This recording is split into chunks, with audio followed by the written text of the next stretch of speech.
Friends, good morning. ఎలా ఉన్నారు? I hope అందరూ బాగున్నారని అనుకుంటున్నా. ఈరోజు ఒక మంచి రెసిపీతో మేము ముందుకు వస్తున్నా. Bread, milk and Apple. ఒకప్పుడు ఇది మనకి బ్రేక్ఫాస్ట్ లాగా తినేవాళ్ళం కదా. ఇప్పుడు వీటితో అందరూ డిఫరెంట్ రెసిపీస్ ట్రై చేస్తున్నారు. సో నేను వీటితో ఒక డెజర్ట్ ట్రై చేస్తున్నాను. ఇది కూడా నేను ఫస్ట్ టైం ట్రై చేస్తున్నానండి, కానీ ఇది మాత్రం చాలా టేస్టీగా ఉంటుంది. ఐ హోప్ ఈ రెసిపీ మీకు కూడా నచ్చుతుందని అనుకుంటున్నాను. ముందుగా బ్రెడ్ స్లైసెస్ ఉన్నాయి కదండి, వీటి ఎడ్జెస్ అన్నీ కట్ చేసుకుందాం.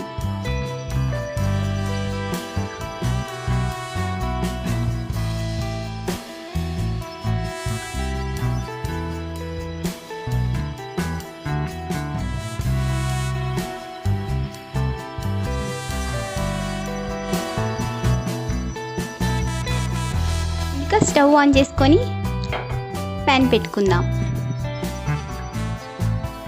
ఈ పీసెస్ అన్నిటినీ గీలో వేయించుకుందాం. ఓకేనా?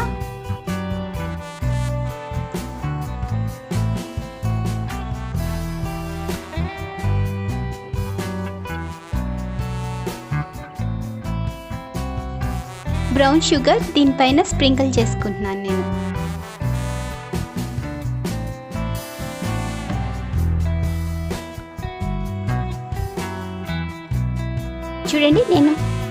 చూడండి నేను బ్రౌన్ షుగర్ వేసుకోవడం వల్ల ఈ కలర్ వచ్చింది. ఓకేనా? ఇప్పుడు ఇది వేరే బౌల్లోకి ట్రాన్స్ఫర్ చేసేసుకుందాం. 2 స్పూన్స్ ఆఫ్ కస్టర్డ్ పౌడర్ ఇందులో డైల్యూట్ చేసుకుందాం మిల్క్లో. ఓకేనా?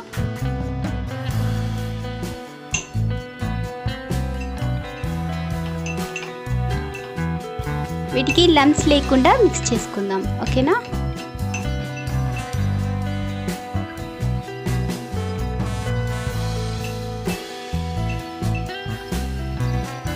ఇప్పుడు ఇది స్టవ్ ఆన్ చేసుకొని వేరే ప్యాన్ పెట్టుకుందాం. నెక్స్ట్ మిల్క్ యాడ్ చేసుకుందాం. ఓకేనా?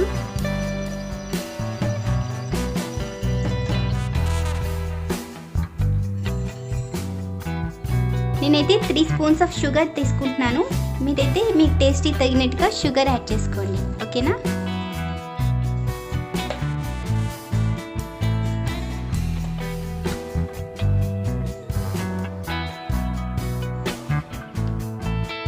నేనైతే షుగర్ తక్కువ తీసుకున్నాను, ఎందుకంటే జాగరీ పౌడర్ యాడ్ చేసుకొని బ్రెడ్ రోస్ట్ చేసుకున్నాం కాబట్టి.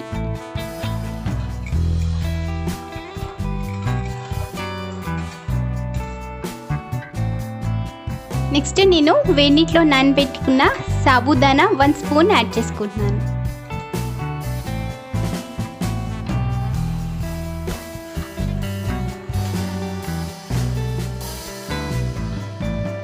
మిల్క్లో సాబుదానా సాఫ్ట్గా కుక్ అయ్యేంత వరకు మిల్క్ ఇలా బాయిల్ చేసుకుందాం. ఓకేనా? ఇన్ కేస్ సాబుదానా ఫుల్గా సాఫ్ట్గా కుక్ అయినట్టయితే ఇది పైకి ఫ్లోటింగ్ అవుతూ ఉన్నట్టుగా ఉంటుంది. ఆ విధంగా కనిపించింది అనుకోండి కుక్ అయినట్టు. చూసారా, సాబుదానా పైకి ఫ్లోటింగ్ అవుతున్నాయి. మేబీ వీడియోలో క్యాప్చర్ అవ్వలేదేమో. చూడండి, డైల్యూట్ చేసి పెట్టుకున్నాం కదా కస్టర్డ్ మిల్క్. ఇప్పుడు ఇది యాడ్ చేసుకుందాం.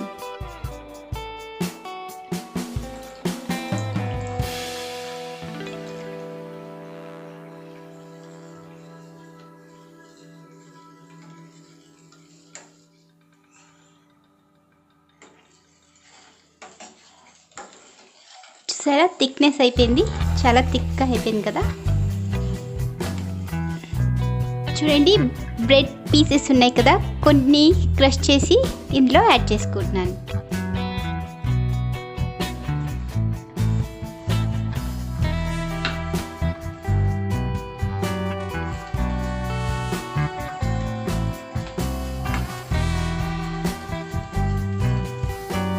చూసారా, థిక్ కన్సిస్టెన్సీ అయిపోయింది. ఇప్పుడు స్టవ్ ఆఫ్ చేసేసుకొని రూమ్ టెంపరేచర్ వచ్చేంత వరకు వెయిట్ చేద్దాం.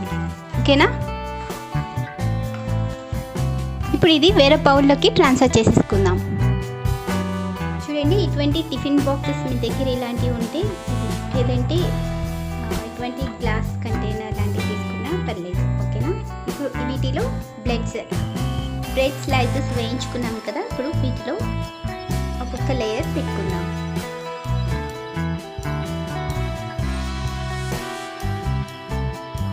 ఇప్పుడు దీనిపైన మనం కస్టర్డ్ చేసి పెట్టుకున్నాం కదండి, రూమ్ టెంపరేచర్ వచ్చిన తర్వాతే దీనికి స్ప్రెడ్ చేసుకుందాం.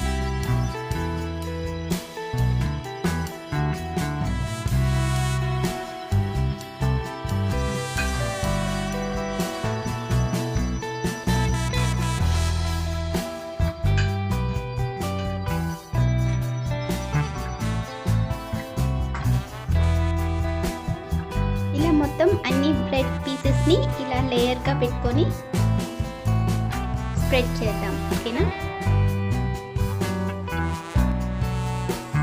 చూడండి, యాపిల్స్ స్లైసెస్లా కట్ చేసుకొని ఈ విధంగా గార్నిష్ చేసుకుందాం.